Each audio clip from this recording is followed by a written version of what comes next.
Chapter 1. The girl who should head the night market in Ashford was dying, not slowly, violently. Stalls overturned, silk banners torn from their posts, the cobblestones slick with something darker than rain. Eleanor Thorne pressed herself against the cold stone of a shuttered bakery, her breath coming in short, panicked bursts as screams echoed through the narrow streets. She shouldn't have come, not tonight, not when the moon hung fat and red over the city like a warning she'd been too desperate to heed. Her fingers found the leather satchel at her hip, empty now, the bread she'd stolen already lost somewhere in the chaos. 3 days without food made people reckless, made them ignore the curfew bells, made them forget that Ashford belonged to the night, and the night belonged to them. A woman's scream cut short somewhere to Eleanor's left, then silence, the kind of silence that had teeth. Eleanor's heart hammered against her ribs as she scanned the abandoned market square. Overturned carts, scattered coins glinting in the gaslight, a child's doll face down in a puddle, but no people, no bodies, just absence, sudden and complete, as if the crowd had been erased. She knew what that meant. The houses were hunting. Eleanor pushed off from the wall, forcing her legs to move despite the weakness in her knees. The south gate, if she could reach the south gate, she could slip through before they sealed the district. She'd done it before, when the blood courts held their quarterly tithe. She knew the gaps in their patrols, the blind corners, the routes. The vampires never bothered watching because humans were supposed to be too afraid to run, but tonight felt different. Tonight felt deliberate. She made it 3 blocks before she heard it, the whisper of displaced air, the scrape of something sharp against stone. Eleanor didn't look back. She ran, her worn boots slapping against wet cobblestones, her lungs burning with the effort. The south gate loomed ahead, iron and unforgiving, the guards already beginning to close it. Wait, Eleanor shouted, her voice raw. Please. The gate slammed shut with a sound like a death knell. Eleanor skidded to a stop, her hands catching against the cold metal bars. On the other side, the guards stared at her with hollow eyes, not cruel, just resigned. One of them shook his head slowly. Can't open it, miss, he said, his voice barely audible. Orders from House Corvath. No one leaves the market district tonight. House Corvath. The name alone made Eleanor's blood run cold. Not the worst of the 5 houses. Perhaps that dishonor belonged to House Draven, but Corvath was old, powerful, and notoriously unforgiving when it came to territorial disputes. If they'd sealed the district, someone important was hunting here. Someone who didn't want witnesses. Eleanor released the gate and stepped back, her mind racing. There had to be another way out. The drainage tunnels beneath the old quarter, maybe. Or the rooftops if she could find a ladder. She turned and froze. He stood in the center of the street, 20 paces away, impossibly still, tall. Dark coat that moved like smoke. Eyes that caught the gaslight and reflected it back in shades of amber and shadow. His face was beautiful. In the way a blade was beautiful, elegant, cold, designed to cut. Silver hair, longer than fashion dictated, fell loose around his shoulders. In his right hand, he held something that gleamed wet and red, a heart, still beating. Eleanor's breath stopped in her throat. The vampire, because there was no doubt what. He was tilted his head slightly, studying her with the detached curiosity of a scholar examining an insect. Blood dripped from his fingers onto the cobblestones, each drop perfectly audible in the silence. He was going to kill her. The knowledge settled over Eleanor like ice water. She was going to die here, in this empty street, and no one would even find her body. The houses didn't leave bodies when they hunted. The vampire took a step forward. Eleanor's paralysis shattered. She stumbled backward, her shoulders hitting the gate, trapped. Please, she heard herself whisper. Please, I didn't see anything. I'll forget, don't eat that. The voice was high, piercing, and entirely unexpected. Both Eleanor and the vampire turned as one. A child stood at the mouth of an alley, a girl, no more than 6, with wild dark curls and a nightgown stained with mud. She was staring not at Eleanor, but at the vampire, her small face twisted in desperate urgency. Don't eat it, the girl shouted again, stumbling forward. Don't, you'll die. The vampire went utterly still. The heart in his hand stopped beating. For 3 long seconds, nothing moved. Then, with deliberate care, the vampire lowered his hand. His gaze fixed on the child with an intensity that made Eleanor's skin prickle. Explain, he said. His voice was like velvet over iron, beautiful, terrible, absolute. The little girl swayed on her feet, tears streaming down her face. Mama put something in the man's blood. she sobbed. Poison. She said it would kill the monster who took Papa. She said, the child's words dissolved into incomprehensible crying. The vampire looked down at the heart in his hand, the heart of whatever unfortunate soul had already been drained and discarded, and his expression shifted. Not fear exactly. Something colder. Calculation. He dropped the heart like it was burning him. Eleanor's mind reeled. Poisoned blood. A trap. A child brave enough or broken enough to warn a vampire, to save the creature who'd likely killed her father. The vampire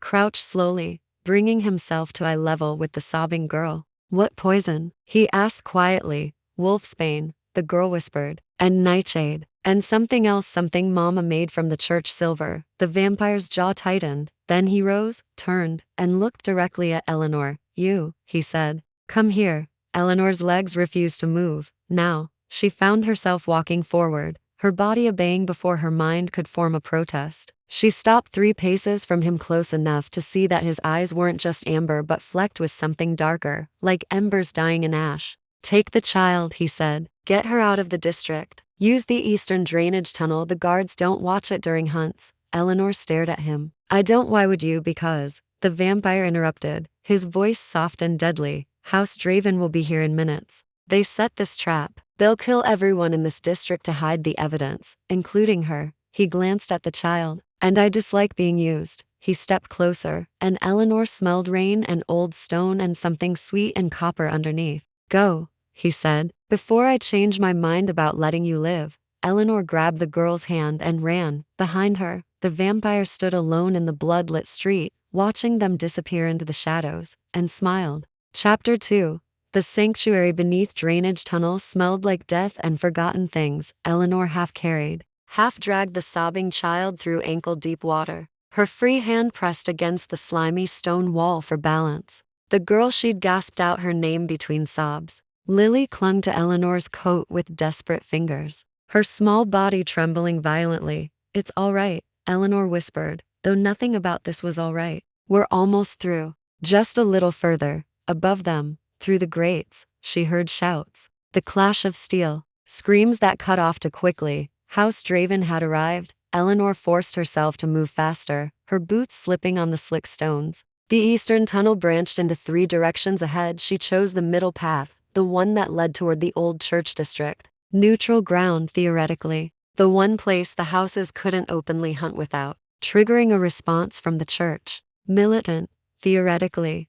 They emerged from a rusted grate behind a crumbling chapel. Just as the cathedral bells began to toll midnight, Lily collapsed onto the wet grass, gasping, her nightgown plastered to her thin frame. Eleanor knelt beside her, her own breath ragged. Your mother, Eleanor said gently. Where is she? Lily's face crumpled. Gone. The monsters took her after Papa didn't come home. Fresh tears spilled down her cheeks. She said she'd make them pay. She said, shh. Eleanor pulled the child against her chest, feeling the rapid flutter of her heartbeat. It's over now. You're safe. But even as she said it, Eleanor knew it was a lie. Women who poisoned vampire kills didn't have families that stayed safe. House Draven would hunt down every connection, every witness. They'd erase Lily's entire bloodline to send a message. You do not strike at immortals and survive. Eleanor closed her eyes, exhaustion and hunger making her thoughts slow and thick. She had nothing. No home. She'd lost her room when the landlord discovered she couldn't pay. No family. They were 3 years dead, taken by the same fever that had left half of Ashford orphaned. She'd been surviving on stolen bread and desperate prayers. She couldn't protect a child. She couldn't even protect herself. You saved him. Eleanor's eyes snapped open. The vampire stood 5 paces away, silent as shadow. He'd changed nothing about his appearance. Same dark coat, same loose silver hair, but something was different. The predatory stillness had shifted into something more deliberate, watchful. Eleanor scrambled to her feet, pushing Lily behind her. I did what you told me to do. Yes. He tilted his head, studying her. Most humans would have run, left the child, saved themselves. Then most humans are cowards. The words left Eleanor's mouth before she could stop them. She braced for retaliation, a flash of inhuman speed, claws at her throat, but the vampire only smiled. It was a strange expression, like someone remembering how the gesture worked. Perhaps. He moved closer, each step utterly soundless. The child was right. The blood was poisoned. Wolfsbane, nightshade, and liquefied church silver suspended in alcohol. His amber eyes glinted. Remarkably creative. It would have paralyzed me long enough for House Draven's hunters to take my head. Eleanor's throat went dry. Why are you telling me this? Because you're wondering why I'm here instead of hiding from them. He stopped just beyond arm's reach. House Draven set a trap for House Corvath. They used your people as bait, poisoned cattle for slaughter. It was an act of war. His voice dropped, going soft and dangerous. And I am the Lord of House Corvath, which means this insult demands an answer. Lord of House Corvath. Eleanor felt the blood drain from her face. She'd thought him dangerous before, a hunter, perhaps a minor noble. But a house lord? One of the 5 immortals who ruled Ashford's night. She'd just ordered one of the most powerful vampires in the city to stay away from poisoned blood. She should be dead already. The child, he continued, his gaze flicking to Lily, who'd gone perfectly still behind Eleanor. House Draven will hunt her, kill her, probably torture her first to see if the mother had accomplices. He paused. Unless she disappears completely. Eleanor's hands curled into fists. What are you proposing? I have a manor house on the edge of the city, old, largely abandoned, protected by blood wards that would incinerate any vampire not of Corvath lineage who tried to enter. His eyes found Eleanor's again. You could shelter there, both of you, until the hunt dies down. It was a trap. It had to be a trap. Vampires didn't offer sanctuary. They offered servitude, blood contracts, soul-binding oaths that turned humans into property. Eleanor had seen the blood-sworn, hollow-eyed servants who walked the night markets in their master's colors, their wills no longer their own. Why? Eleanor demanded. Why would you help us? The vampire was quiet for a long moment. When he spoke, his voice was carefully neutral. Because that child saved my life tonight. Knowingly or not, she prevented a trap that would have ended my existence. He glanced at Lily again. I pay my debts, even to mortals. Eleanor wanted to refuse, wanted to grab Lily and run, take their chances with the church, with the charity houses, with anything other than accepting help from a creature who drank human blood to survive. But Lily was shivering violently now, her lips going blue. Eleanor's own vision was starting to blur at the edges. 3 days without food, a night of running, the crash of adrenaline fading into dangerous weakness. They wouldn't survive the night on the streets. If we go with you, Eleanor said slowly. We're not blood-sworn. We're not servants. We're guests. Temporary guests. The vampire's expression didn't change. Agreed.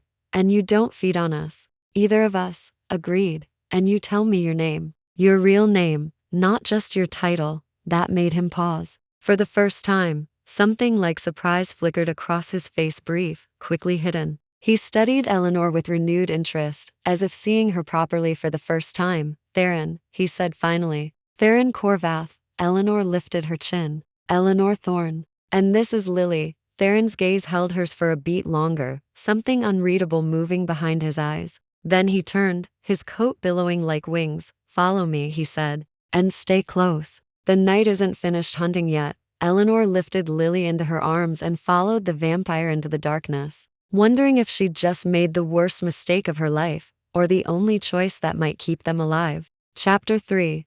The House of Shadows. The Corvath Manor rose from the hillside like a monument to forgotten grief. Eleanor had expected something grand: pillared halls, marble statues, the ostentatious wealth the vampire houses flaunted in the city's heart. Instead, Theron led them to a sprawling estate of dark stone and wild ivy, half swallowed by ancient oaks. Windows like empty eyes. Iron gates rusted open, as if no one had bothered to close them in decades. It's not what you imagine, Theron said without looking back. Eleanor adjusted Lily's weight in her arms. The child had fallen into exhausted sleep somewhere during the long walk. I didn't imagine anything.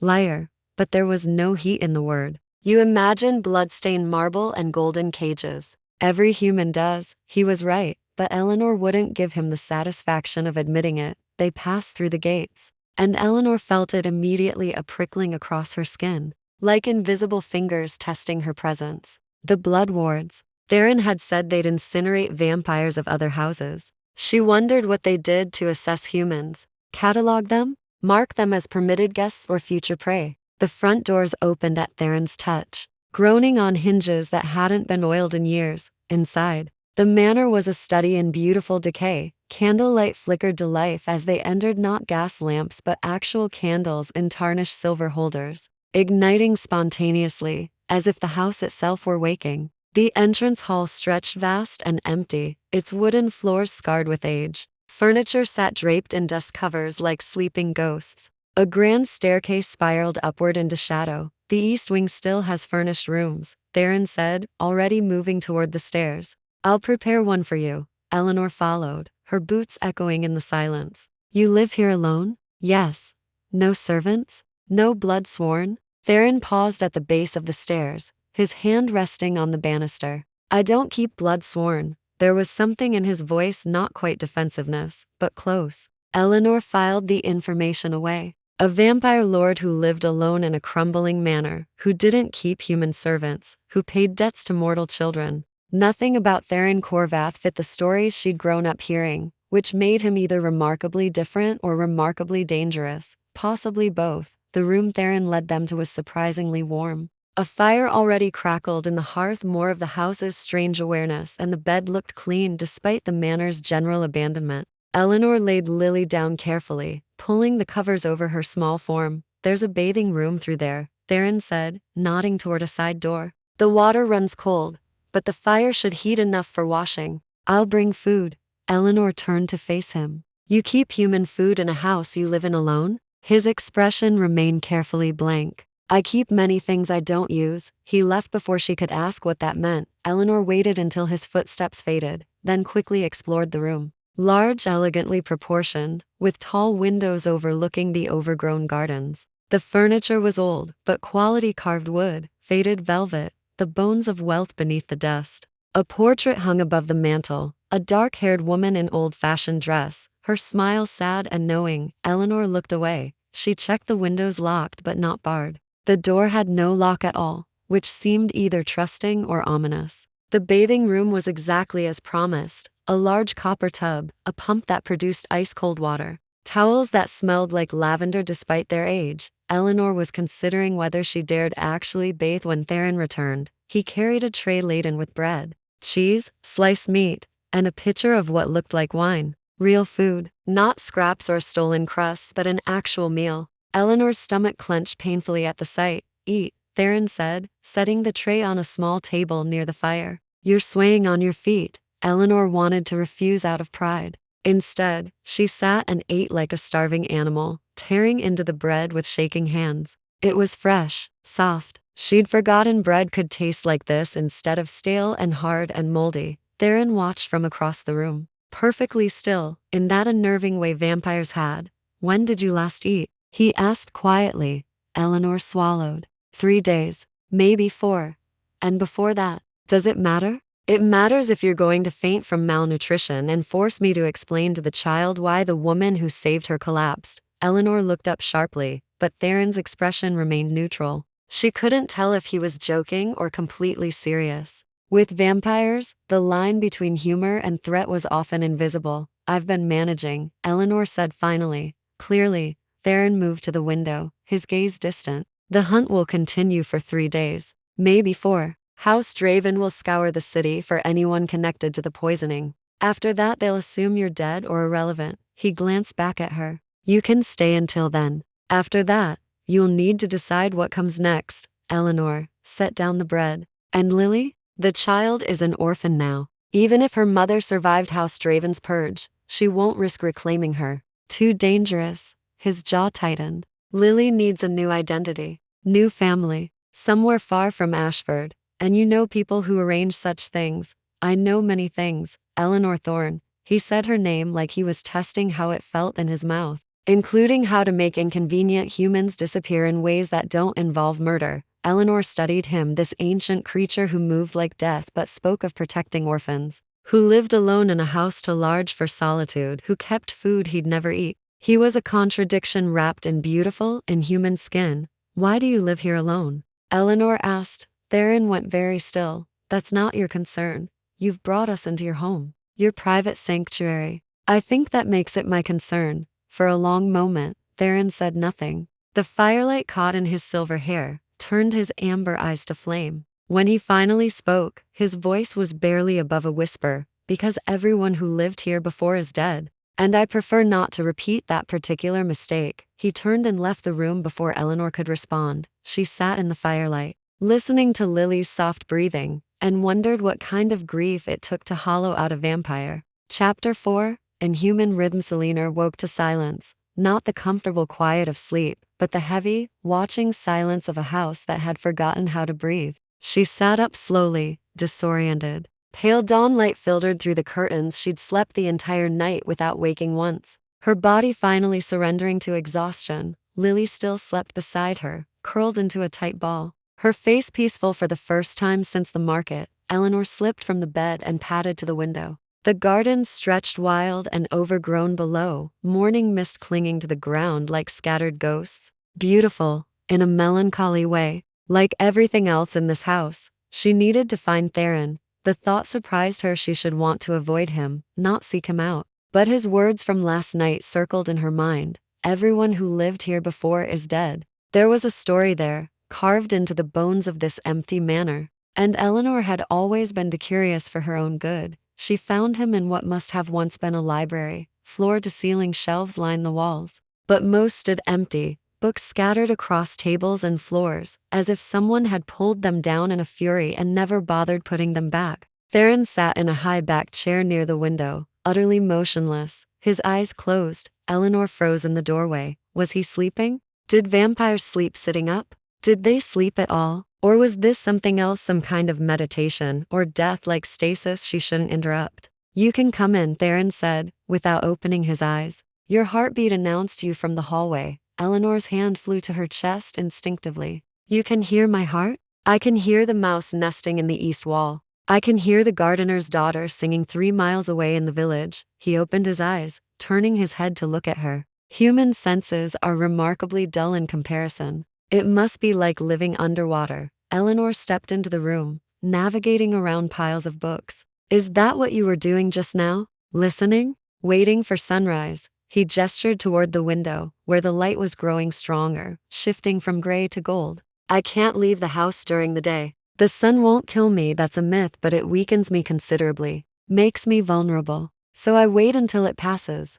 How long does it take for full strength to return? Sunset. A slight smile touched his mouth. 12 hours of uselessness. It's remarkably inconvenient. Eleanor found herself moving closer, drawn by curiosity, despite her better judgment. What does it feel like? The sun? Theron considered the question, his expression thoughtful. Like drowning in light, like being hollowed out from the inside. My bones grow heavy, my thoughts slow. If I tried to move quickly, I'd stumble like a drunk. He met her gaze. Imagine being mortal, but even more fragile. That's what daylight does to us, Eleanor repeated. How many vampires are there? In Ashford? Fewer than you'd think. Perhaps 200 across all 5 houses. We don't reproduce easily. Turning a human requires perfect conditions, tremendous will, and even then it often fails. He stood, moving to the window but staying carefully in the shadows. We're not the plague you've been taught to fear. We're dying out, actually. Slowly, the old bloodlines grow tired.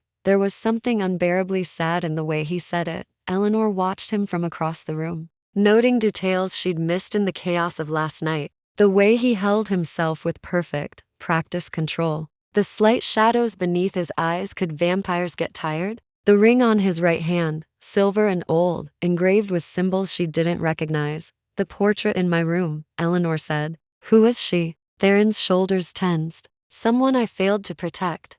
Your wife? My sister. His voice went flat, emotionless. Evelyn. She lived here with me for 2 centuries. Then she made the mistake of falling in love with a human. He turned to face Eleanor, and his eyes were terrible, not with anger, but with old, familiar pain. House Draven found out, used him as bait. When she tried to save him, they killed them both and left their bodies on my doorstep. Eleanor's breath caught. When, 43 years ago, Theron moved away from the window, back toward the chair. I haven't taken blood sworn since. Haven't allowed humans to live here. Haven't risked caring about anything mortal enough to be used against me. He paused. Until last night, apparently. The words hung between them, heavy with implication. We're not your responsibility, Eleanor said quietly. We're just People you helped. Once. That doesn't mean you're in my house, Theron interrupted. Under my protection. That makes you my responsibility, whether I want it or not. And House Draven already knows someone interfered with their trap. His jaw tightened. If they discover I'm sheltering the witnesses, they'll see it as an act of war. They'll come here, and they'll kill you to spite me. Eleanor felt cold despite the warming day. Then we should leave. And go where? Theron asked. You have no home, no resources, no way to protect yourself or the child. House Draven's hunters will find you within hours. He sat down heavily, suddenly looking far older than his ageless face suggested. No, you stay. I'll handle Draven. How? The same way houses have always handled insults. With blood and politics, and very careful violence. Eleanor crossed the room before she could talk herself out of it, stopping just in front of his chair. You're planning to fight them. An entire house. Alone. Theron looked up at her, and for a moment his mask slipped. She saw exhaustion there. Centuries of it. The weight of being the last of his bloodline, living in a house full of ghosts, fighting battles no one remembered or cared about. I've been alone for a very long time, Eleanor, he said softly. It's what I'm good at. Eleanor reached out slowly, giving him time to pull away and placed her hand on his shoulder. He went perfectly still, staring at her hand like it was something impossible. You're not alone right now, Eleanor said. Theron's hand rose, his fingers hovering over hers for a breathless moment. Then he pulled away, standing abruptly. The child will wake soon, he said, his voice carefully neutral again. She'll need food, comfort, things I'm not equipped to provide. He left the library before Eleanor could respond. She stood alone among the scattered books, her hand still warm from where she'd touched him, and realized something dangerous. She was starting to care about the broken vampire who lived in this house of shadows, and caring, she knew, was the fastest way to get killed. Chapter 5. The hunters marked the attack came on the third night. Eleanor had just finished putting Lily to bed. The child had finally stopped crying for her mother, though the silence that replaced it was somehow worse when she heard glass shatter somewhere below. She moved without thinking, grabbing the iron poker from the fireplace and slipping into the hallway. The manor felt different tonight, tense. The candles flickered wildly despite the absence of wind, and the shadows seemed to pulse with warning. Theron appeared at the top of the stairs, his face carved from ice. Go back to your room, he said quietly. Lock the door. Don't open it for anyone but me. What's happening? House Draven. He was already moving down the stairs, his footsteps utterly silent. They've found you. Eleanor's heart hammered against her ribs. How many? 4, maybe 5. Theron paused, glancing back at her. I can handle them, but I need you safe. If something happens to me, take Lily and run through the servants' passage behind the kitchen. It leads to the woods. Follow the stream north until I'm not leaving you to fight alone. Theron's eyes flashed ember bright. This isn't negotiable, Eleanor. These are trained vampire hunters, not market thugs. They'll kill you without hesitation, then give me a weapon that can actually hurt them. For a moment, Theron looked like he wanted to argue. Then something shifted in his expression, calculation, perhaps, or grim respect. He reached into his coat and pulled out a slender blade, its edge gleaming silver even in the dim light. Silver alloy, he said, pressing it into her hand. Aim for the heart or throat. Anything else will just make them angry.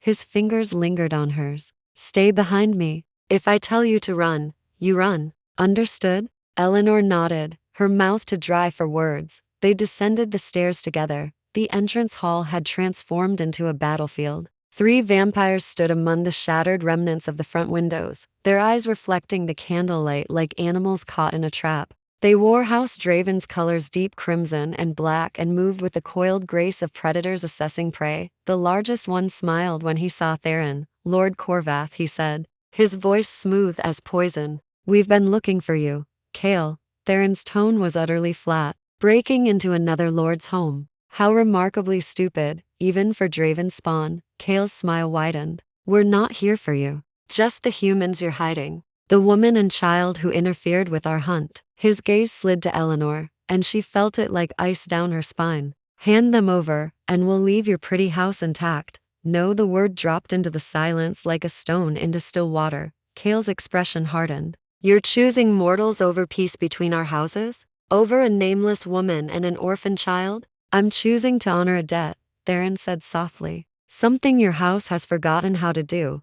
Then you're a fool. Kale moved first, a blur of inhuman speed that crossed the hall in a heartbeat. But Theron was faster. He caught Kale's wrist mid-strike, twisted, and sent the larger vampire crashing into the wall hard enough to crack stone. The other two attacked simultaneously. Eleanor pressed back against the stairs, gripping the silver blade, her eyes struggling to track movement. That shouldn't be possible. Theron fought like winter itself, cold, precise, devastating. He moved between strikes with fluid grace, each motion economical and brutal. Blood splattered across the marble floor, black in the candlelight, but he was outnumbered. One of the Draven vampires broke away from the fight, turning toward Eleanor with a predatory grin. "Let's see what's so special about this one, shall we?" Eleanor raised the blade, her hands shaking. The vampire laughed and then lunged. Eleanor didn't think. She dropped low, just like her father had taught her years ago when he'd worried about thieves, and drove the blade upward with all her strength. The silver caught the vampire beneath the ribs. He screamed a sound that was barely human and stumbled backward, clawing at the wound.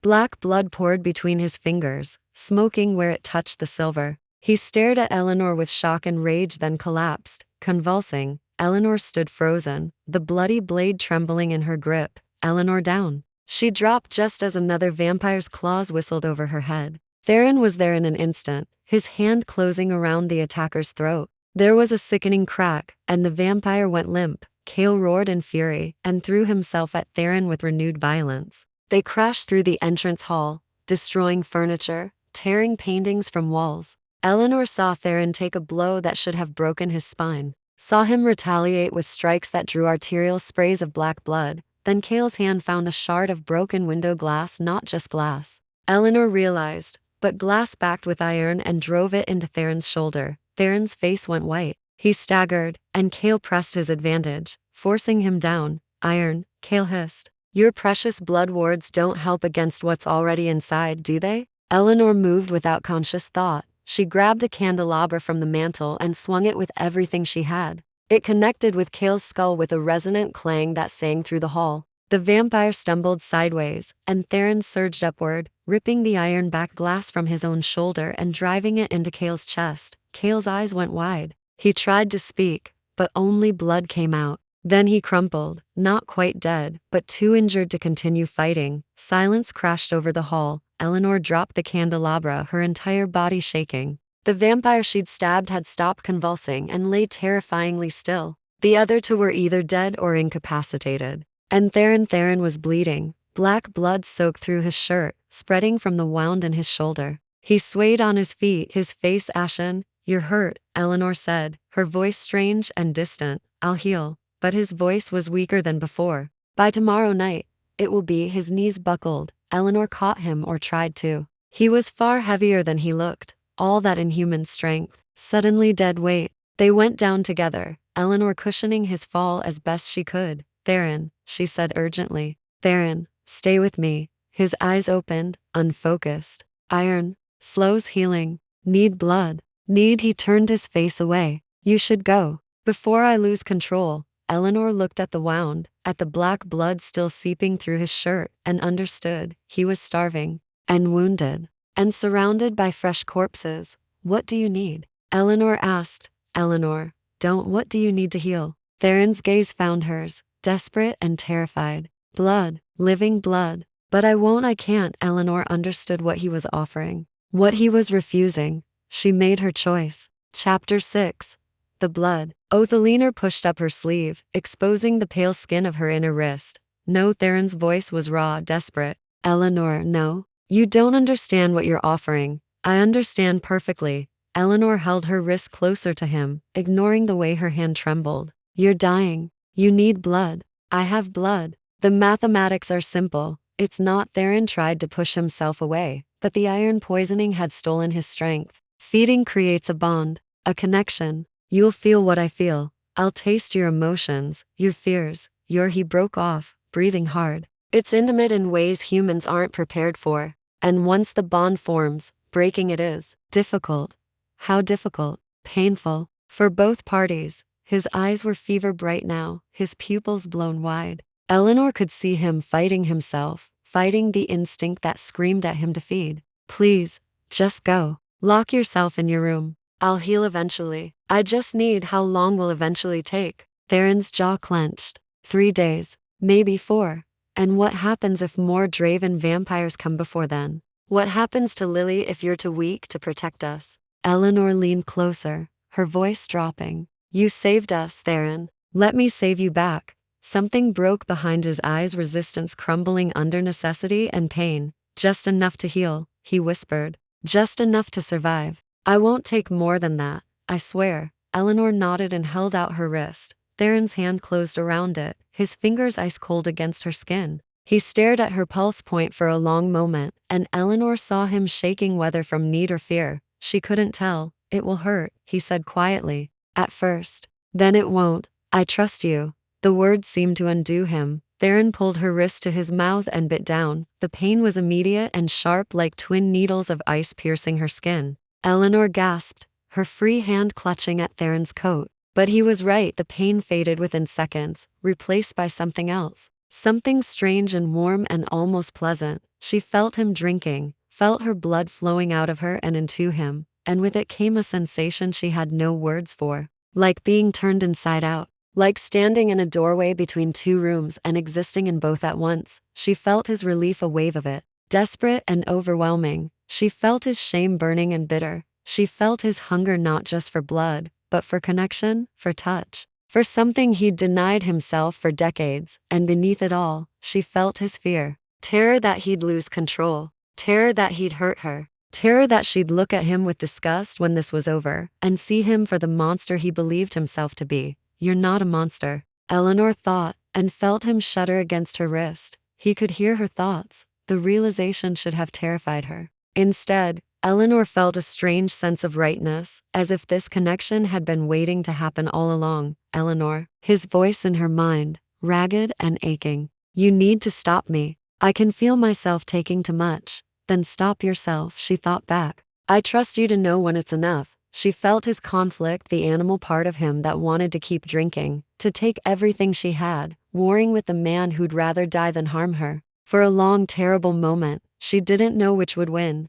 Then Theron wrenched himself away, releasing her wrist. He collapsed backward, breathing hard, his face buried in his hands. Black blood still stained his shirt, but Eleanor could see the wound closing already, the torn flesh knitting back together at impossible speed. Eleanor's head spun. She felt light, hollowed out, but not dangerously so. Just less than before. She pressed her hand against her wrist, feeling the 2 small puncture wounds already beginning to scab over. Are you all right? Theron's voice was muffled behind his hands. I should be asking you that. I'm fine. The wound will be healed completely within the hour. He still hadn't looked at her. Are you dizzy? Nauseous? You should eat something sweet, drink water, Theron. He finally lowered his hands. His eyes were brighter than before, more alive, but shadowed with something that looked like grief. I could hear your thoughts, he said quietly. Feel your emotions. You weren't afraid. You should have been afraid. Eleanor moved closer, kneeling beside him.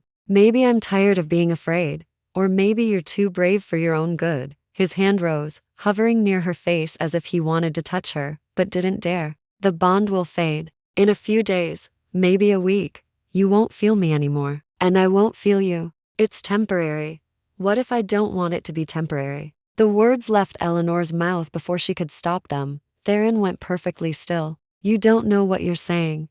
Don't I? Eleanor met his gaze steadily. I felt what you felt, Theron. Your loneliness. Your grief. 43 years of living alone in this house, punishing yourself for your sister's death, convinced you don't deserve connection or comfort or stop. His voice was sharp, pained. You felt a moment, a fragment. You don't know, then tell me, Eleanor interrupted. Tell me why you really live here alone. Tell me what you're so afraid of. Theron looked at her for a long moment, his expression naked and raw. When he spoke, his voice was barely above a whisper.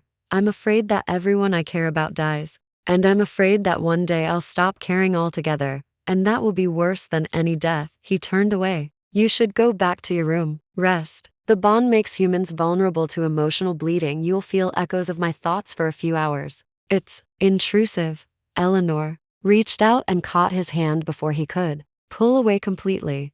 I'm not afraid of your thoughts, she said. Softly, Theron's fingers tightened around hers just for a moment before. He gently extracted himself and stood. You should be, he said, because right now, they're all about you. He left the hall before Eleanor could respond, disappearing into the shadows like he'd never been there at all. Eleanor sat among the destroyed furniture and dead Draven vampires, her wrists throbbing, her head full of another person's loneliness, and wondered what she'd just started.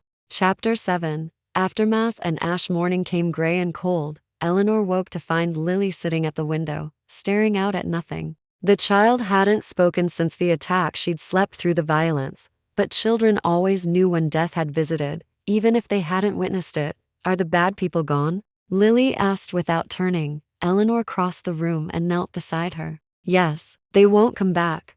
Because the monster killed them? Eleanor hesitated. He's not a monster, Lily. His name is Theron, and he protected us. Lily finally looked at her, and her eyes were far too old for her small face. Mama said all vampires are monsters. She said they took Papa and drank him dry, and laughed while they did it. I know. And I'm sorry that happened to your Papa. Eleanor took Lily's small hand in hers. But Theron isn't like them. He's different.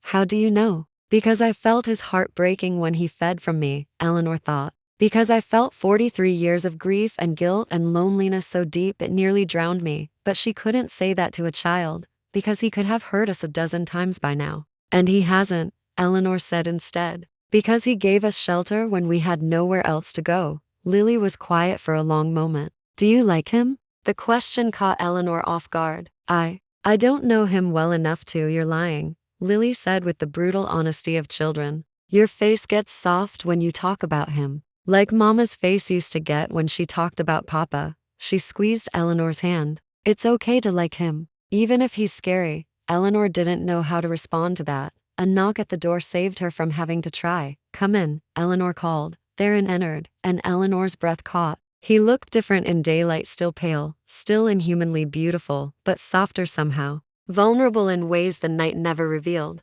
He carried a tray laden with breakfast and stopped just inside the doorway. His gaze finding Eleanor's, the bond flared to life between them. Eleanor felt his exhaustion. He hadn't slept. Had spent the night disposing of the Draven vampires' bodies and repairing the wards they'd broken. She felt his concern for Lily, his worry that the child had been traumatized beyond repair. And underneath it all, she felt something else. Something warm and cautious and terrified, directed entirely at her. Theron's eyes widened slightly. He felt it too, the connection reopening like a door left ajar. I brought food, he said, his voice carefully neutral. And I need to speak with you, Eleanor, privately.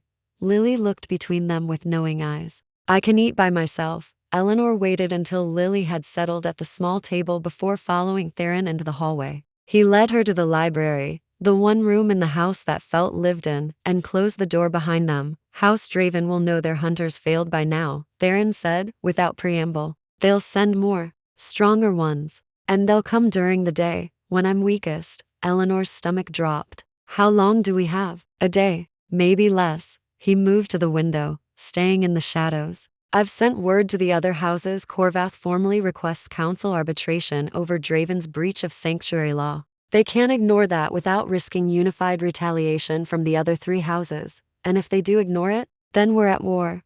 Theron's jaw tightened. Which is precisely what Draven wants. They've been positioning for conflict for years. This was never about punishing a human who poisoned one of their hunting targets. It was about provoking me into a response they could use to justify aggression. Eleanor crossed to stand beside him, careful to avoid the sunlight. You can't fight an entire house alone. I won't have to. House Mordain owes me a blood debt. House Valter has no love for Draven's expansionist tactics. If it comes to war, I'll have allies. He turned to face her. But that's not your concern. I'm sending you and Lily away, today, before Draven's next attack.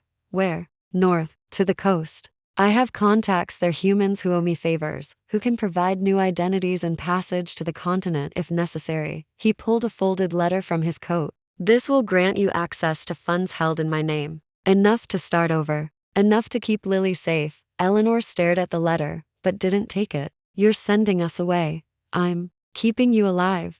By making us run while you fight. A war you might not survive. Better than keeping you here to die when Draven comes in. Force.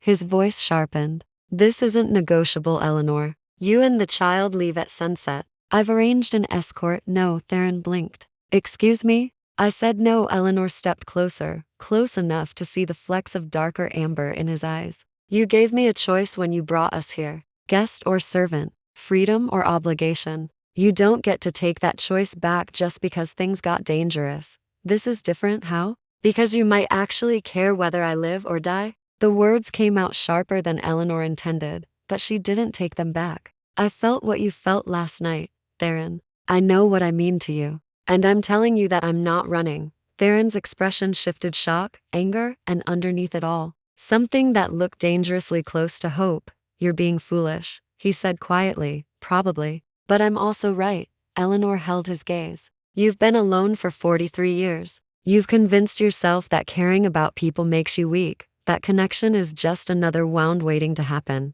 But you were stronger last night with me than you would have been alone. And you know it. For a long moment, Theron said nothing. Then slowly, he reached out and took her hand. His fingers were cold, his grip gentle. If you stay, he said, there's a chance you'll die. A significant chance. If I go, there's a certainty you'll be alone. Again, Eleanor squeezed his hand. I'll take my chances. Through the bond, she felt his resistance crumbling, felt his fear warring with something stronger, the desperate, aching need to not be solitary anymore. I don't deserve this, Theron whispered. Neither did I, and yet here we are. Theron's thumb traced small circles on the back of her hand. The gesture, unconscious and achingly human. If we do this, he said finally, if you stay and help me face what's coming, you need to understand something. The bond between us won't fade. Not if we keep feeding it. Not if we keep choosing each other. Eleanor's heart hammered in her chest. What are you saying?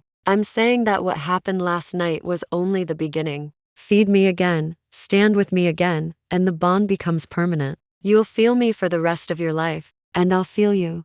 His eyes searched hers. That's not a small thing to choose, Eleanor. No, Eleanor agreed softly. It's not, and you're choosing it anyway? Eleanor thought about the loneliness she'd felt in him, the decades of isolation, the way he'd looked at her wrist, like salvation and damnation wrapped in skin. She thought about Lily upstairs, about building something that mattered, about being brave enough to want more than mere survival. Yes, she said. I'm choosing it anyway. Theron closed his eyes. And through the bond, Eleanor felt his surrender sweet and terrifying and absolute. When he opened his eyes again, they were bright with something that might have been tears if vampires could cry. Then we prepare for war, he said. Chapter 8. Blood and Bargains. The council's response arrived at dusk, carried by a vampire Eleanor had never seen before. She was tall and elegant, with copper hair and eyes like polished jade. She moved through the manor's entrance hall as if she owned it, her gaze cataloging everything with cold precision before settling on Theron. Lord Corvath, she said, her voice musical and sharp. House Mordain sends greetings. Theron inclined his head. Lady Serafini, you bring word from the council? I bring complications. Serafini pulled a sealed letter from her coat and handed it to Theron. House Draven has formally accused you of harboring assassins and violating the Concordat of 1847. They're demanding you surrender the humans for trial by blood court. Eleanor's stomach turned to ice. Blood court, she'd heard whispers of it in the markets. Vampires judging humans for crimes against their kind. No one who went to blood court ever came back. Theron broke the seal and read in silence, his expression growing darker with each line. Finally, he looked up. They're calling for a formal conclave, he said quietly. All 5 houses. Tomorrow night at the old cathedral. He met Serafini's gaze. Mordain's position? Publicly neutral, privately sympathetic. Serafini's eyes flicked to Eleanor. Lord Mordain remembers what House Draven did to your sister. He has no love for their tactics, but he won't commit to open support without assurances that this won't escalate into full war. And the other houses? Valder is intrigued by the chaos. They're positioning to benefit regardless of outcome. House Eshmore wants peace at any cost. They'll side with whoever seems most reasonable. Serafini paused. House Draven has already secured House Kane's vote by promising them territorial concessions if you're censured. Theron's hand tightened on the letter, crumpling it. So Draven has 2 votes secured. Mordain is undecided. Valder is opportunistic, and Ashmore can be swayed. His jaw clenched. They're trying to isolate me. Yes, Serafini moved closer, lowering her voice. Which is why Lord Mordain sent me with an offer. If you're willing to negotiate.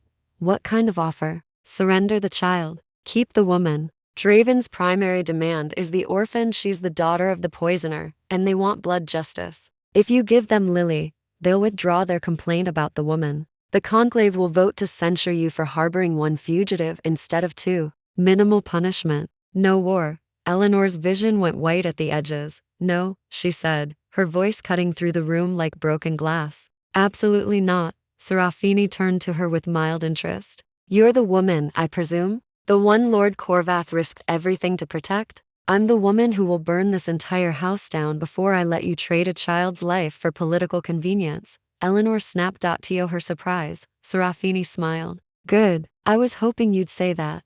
She looked back at Theron. Lord Mordain anticipated this response. He has an alternative proposal. One that's significantly more dangerous but might actually work. I'm listening. Theron said, invoke right of champions. The words dropped into the silence like stones into deep water. Theron went very still. That law hasn't been used in over a century, which makes it perfect. House Draven won't expect it. Serafini began pacing, her movements graceful and predatory. Right of champions allows the accused to settle disputes through single combat instead of council vote. You choose a champion to fight on behalf of your position. Draven chooses one to fight for theirs. Winner takes the verdict, and the loser dies permanently. Head taken, body burned, bloodline ended. Serafini's expression was grimly satisfied. It's the old law, the brutal one, but it's also binding. If you win, House Draven must withdraw all accusations and pay reparations.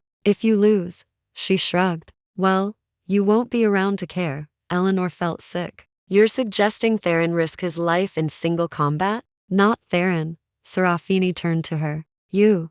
The room tilted. Excuse me? Eleanor's voice came out strangled. Right of champions doesn't require the accused to fight personally. Any willing party can stand as champion, vampire or human. Serafini's smile was razor sharp. House Draven won't choose a human champion. They'll choose their strongest fighter. But if you volunteer, if a mortal woman stands up in council and declares herself willing to die for the child's innocence, it becomes a spectacle. They can't refuse. It makes them look like cowards if they back down, and it gets Eleanor killed, Theron said flatly. No, not necessarily. Serafini pulled a small vial from her coat. The liquid inside was dark red, almost black. Blood of champions. Ancient vampire blood, ritually prepared. One dose grants a human temporary strength, speed, and healing for exactly 1 hour. Long enough to fight. Long enough to win, if you're skilled and lucky. Eleanor stared at the vial. And after the hour, you collapse.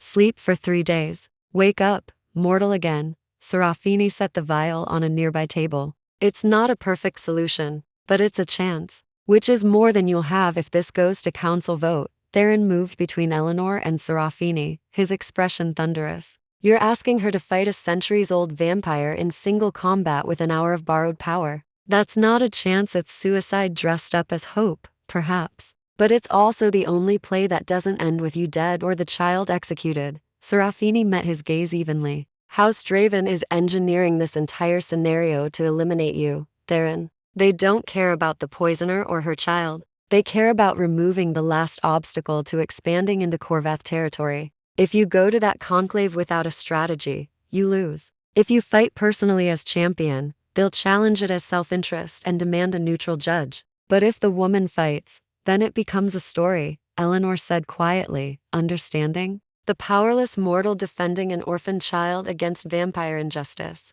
It forces the other houses to watch. To take sides, exactly. Serafini smiled. You're clever. I see why Theron risks so much for you. Theron turned to Eleanor, and through the bond she felt his fear raw and desperate. Eleanor, no. I won't let you, it's not your choice. Eleanor stepped closer to him, holding his gaze. You said I could stay, that we'd face this together. This is what together looks like. This is what death looks like, maybe. But at least we'll have tried. Eleanor picked up the vial, feeling its weight in her palm. Who would Draven choose as their champion? Serafini's expression grew grave. Probably Kale, the one who attacked you here. He survived barely, and he has a reputation to restore after failing to kill you the first time. Eleanor remembered Cale, his speed, his strength, the casual cruelty in his smile. She remembered how close he'd come to killing Theron, even with iron in his veins. She was going to die, but Lily would live. And Theron would survive. And maybe that was enough. I'll do it, Eleanor said. Through the bond, she felt Theron's heart break. Chapter 9.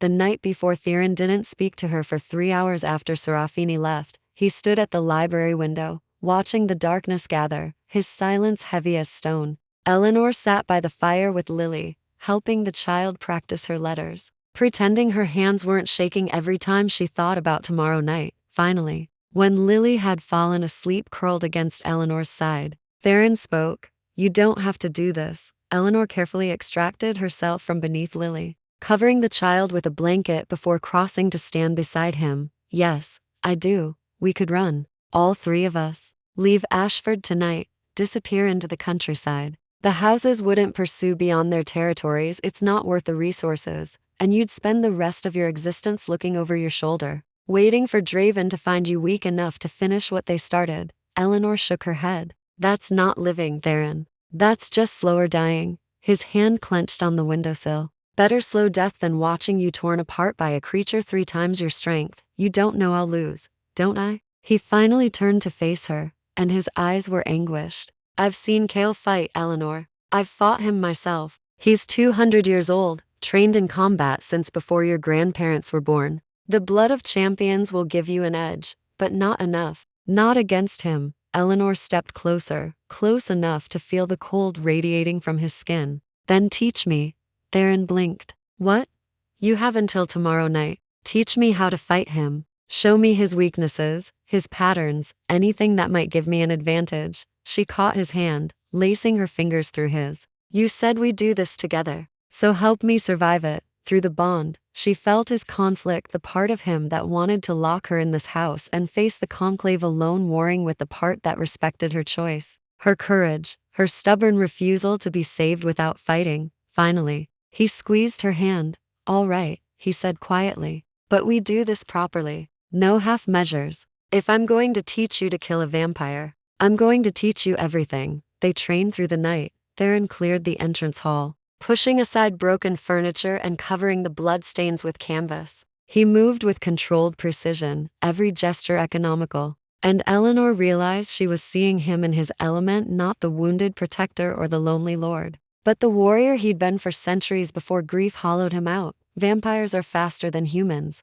Theron began, circling her. Stronger, more durable. In a direct confrontation, you lose. So you don't fight direct. You fight smart. He moved without warning, his hand blurring toward her throat. Eleanor flinched back, stumbling. Too slow, Theron said. Again, he attacked a dozen times, each strike pulling short at the last instant. Eleanor dodged, ducked, retreated. Her heart hammered. Her breath came in gasps. But gradually, she began to see patterns. The slight shift of weight before he lunged. The way his eyes flickered toward his target a split second before striking. Better, Theron said, after she successfully avoided 3 attacks in a row. Now weapons. He handed her a wooden stake, rough and unbalanced. The blood of champions will enhance your strength, but you're still human. You can't pierce a vampire's ribs with brute force alone. He tapped his chest, just left of center. You need precision. Between the ribs, upward angle, directly into the heart. Anything less, and you just make him angry. Eleanor gripped the stake, feeling its weight. Show me. Theron positioned himself behind her, his hands covering hers, guiding her movement. His body was cold against her back, but Eleanor felt safe there, protected. Through the bond, she felt his fear for her bleeding into fierce determination. Feel the angle, he murmured near her ear. Too steep and you'll hit bone. Too shallow and you'll miss the heart entirely. There's a sweet spot, find it.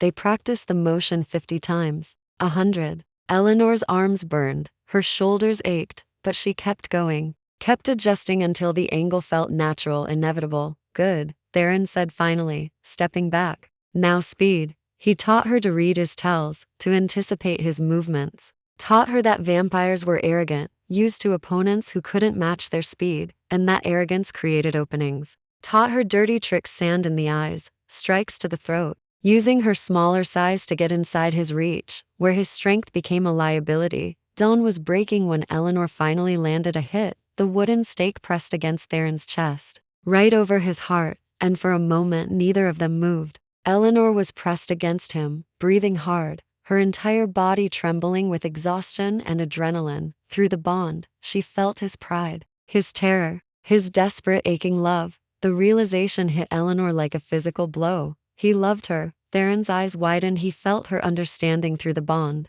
felt the moment she knew. Eleanor, he started. Don't, Eleanor whispered. Don't apologize for it. Don't take it back.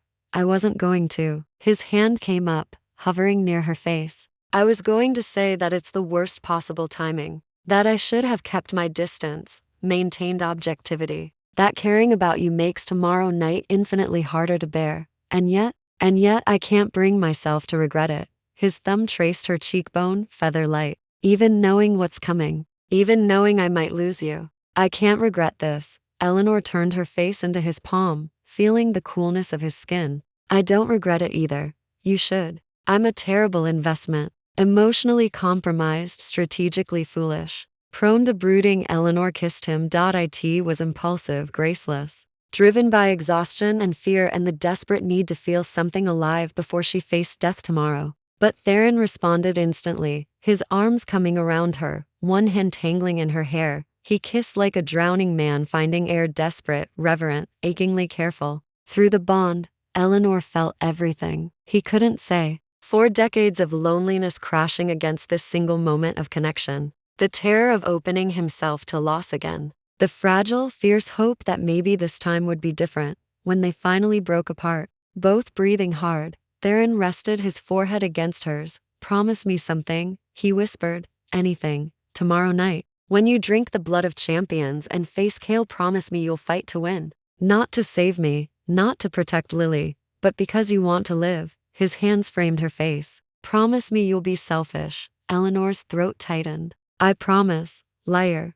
But he kissed her again anyway, soft and desperate. I'll hold you to it regardless. They stood together in the gray dawnlight, holding each other like the world was ending, and perhaps it was. Chapter 10. Blood and choice. The old cathedral stood like a broken prayer against the night sky. Eleanor had never been inside before. Humans weren't permitted unless summoned, and summoning usually meant death. But tonight, she walked through its massive doors with Theron at her side and Lily's hand clasped tight in hers. The interior was breathtaking and terrible. Vaulted ceilings disappeared into shadow. Stained glass windows depicted scenes of vampire history, conquests, coronations, executions. At the center of the nave, 5 thrones sat arranged in a semicircle, each occupied by a figure whose age and power radiated like cold fire. The 5 houses, Eleanor felt them studying her, this mortal woman who'd dared demand an audience, who'd invoked ancient law to defend an orphan child. Their gazes were weight and judgment and hunger all at once. Lord Draven sat in the central throne, dark-haired and handsome in the way poisonous things were handsome.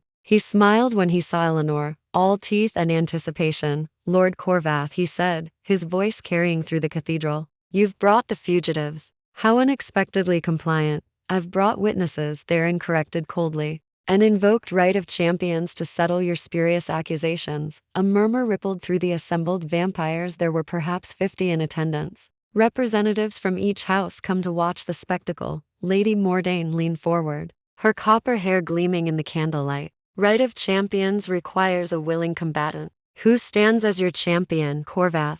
Eleanor stepped forward before Theron could speak. I do. The silence that followed was absolute. Then Lord Draven laughed, a sound like breaking glass. Immortal? You offer a human as champion against charges of harboring assassins? He looked genuinely delighted. This is either brilliant or suicidal, perhaps both, Eleanor said, her voice steady despite her racing heart. But I stand ready to defend Lily's innocence and my own. If House Draven believes we're guilty, let them prove it through combat. Lord Draven's smile widened. Oh, I accept. Enthusiastically, he gestured, and a figure stepped from the shadows behind his throne. Kale. He looked recovered from their last fight. The wound Eleanor had given him completely healed. He moved with liquid grace, his eyes finding hers with predatory focus. My champion, Lord Draven announced. Against the mortal woman. Single combat to the death. The victor's house claims the verdict. He paused. Unless, of course, the human wishes to withdraw.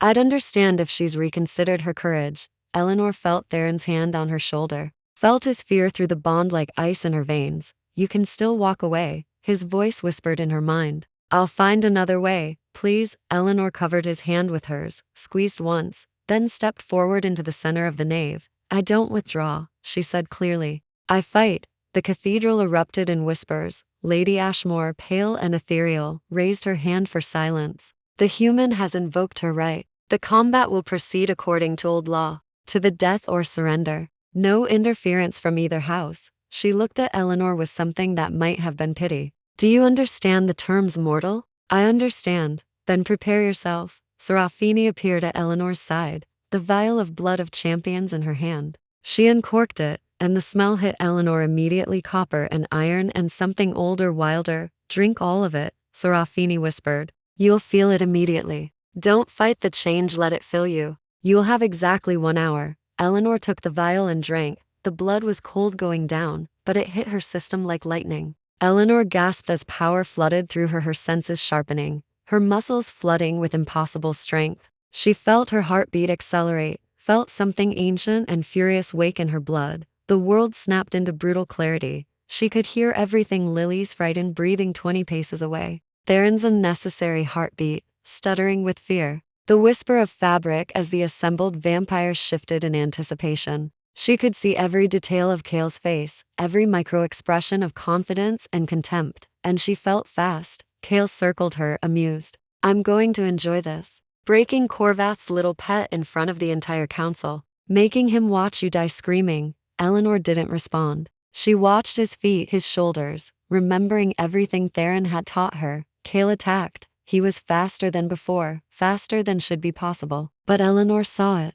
saw the shift of weight, the coiling of muscle. She twisted aside, and his claws whistled past her face. The watching vampires murmured in surprise. Cale's eyes narrowed. He attacked again, a combination of strikes meant to overwhelm, to corner. But Eleanor was smaller, faster now, and she used it. Ducked under his guard, drove her elbow into his ribs, danced away before he could retaliate. First blood, not much, but enough to prove she wasn't helpless. Cale snarled and abandoned strategy for fury. They fought through the cathedral, a blur of movement too fast for human eyes to track. Eleanor felt every impact, felt the blood of champions healing her even as Cale's claws opened wounds. But she was tiring faster than him. The borrowed power burned through her system like wildfire, and she felt the clock ticking down. 40 minutes, 30, 20. She needed to end this. Cale drove her back against one of the stone pillars, his hand closing around her throat. Time to die, little mortal. Eleanor drove her knee into his stomach, enhanced strength making the blow devastating. As he doubled over, she grabbed his hair and slammed his face into the pillar. Once, twice. On the third impact, she felt his nose break. Cale roared and threw her across the nave. Eleanor hit the stone floor hard enough to crack it, her vision swimming. Get up. She had to get up. She rolled aside just as Cale's boot came down where her head had been. The wooden stake, where was it? There, 3 feet away, knocked loose in the fighting. Eleanor lunged for it, her fingers closing around rough wood just as Cale's hand closed around her ankle. He yanked her backward, flipped her over, straddled her with claws raised for a killing blow. Time slowed. Eleanor saw his eyes, saw the certainty of victory there, through the bond. She felt Theron's scream of denial. She remembered his words. Promise me you'll fight to win because you want to live. Eleanor wanted to live. She thrust upward with the stake perfect angle, exactly as Theron had taught her, and felt it slide between Cale's ribs and into his heart. Cale's eyes went wide. He looked down at the stake protruding from his chest, then at Eleanor's face. Impossible, he whispered. Then he crumbled to ash. Eleanor lay on the stone floor, breathing hard, covered in blood and vampire ash. While the cathedral erupted in chaos, she'd won. She'd actually won. Then Theron was there, pulling her into his arms, his cold face pressed against her neck. Through the bond, she felt his relief so overwhelming it nearly drowned her. You're alive, he kept whispering. You're alive, you're alive, you're alive. Lady Mordane's voice cut through the noise. The combat is concluded. The mortal champion has won. By ancient law, House Corvath's position is vindicated. All charges are dismissed. Lord Draven stood slowly, his expression twisted with rage. This isn't over, Corvath. Yes, Theron said, rising and pulling Eleanor up with him. It is. You violated sanctuary law, set a trap that failed, and lost your champion in legal combat. Challenge me again, and the other houses will see it for what it is, a vendetta that threatens the Concordat itself. Lady Mordain nodded. House Mordain concurs. The matter is closed. One by one, the other houses agreed. Even Lord Draven, faced with unified opposition, had no choice but to withdraw his accusations. The conclave was over. 3 days later, Eleanor woke in Theron's manor in his bed. With afternoon sunlight streaming through gaps in the curtains, Lily sat beside her, playing with a doll someone had given her. When she saw Eleanor's eyes open, the child's face lit up. You're awake. Theron said you'd sleep forever, but I knew you wouldn't. Eleanor sat up slowly, her body aching but whole. The blood of champions had burned through her system completely, leaving her mortal again. Fragile again. Alive. Where is Theron? Downstairs. He wouldn't leave until I promised to get him the second you woke up. Lily scrambled off the bed. I'll get him. She ran from the room, and Eleanor heard her shouting down the stairs. Moments later, Theron appeared in the doorway. He looked terrible, exhausted, worried, beautiful. When he saw her sitting up, awake, something in his expression cracked. Eleanor. She held out her hand. And he crossed the room in 3 strides, sitting on the bed and pulling her against him. 3 days, he murmured into her hair. 3 days of not knowing if you'd wake up the same. If the blood had damaged something. If I'd lost you anyway. I'm all right, Eleanor said, though her voice shook. We're all right. They sat in silence for a long moment, holding each other. Finally, Eleanor pulled back enough to meet his eyes. What happens now? Theron's hand came up, cupping her face. Now, you choose. The bond between us is permanent. You'll feel me for the rest of your life. But that doesn't obligate you to anything. You're free to leave. To take Lily and start over somewhere safe. I can arrange. Eleanor kissed him, cutting off his careful offer of freedom. When she pulled back, she smiled. I choose to stay. I choose you. I choose this strange, haunted house and the broken vampire who lives in it. Her smile widened. Someone needs to teach you how to be less alone. Through the bond, she felt his joy, bright and fierce and terrified. I don't deserve you, Theron whispered. No, Eleanor agreed. But you're stuck with me anyway. Outside, the sun set slowly over Ashford, and in a manor house on the hill, 2 people who should have been enemies began learning how to be something else entirely, something like family, something like home.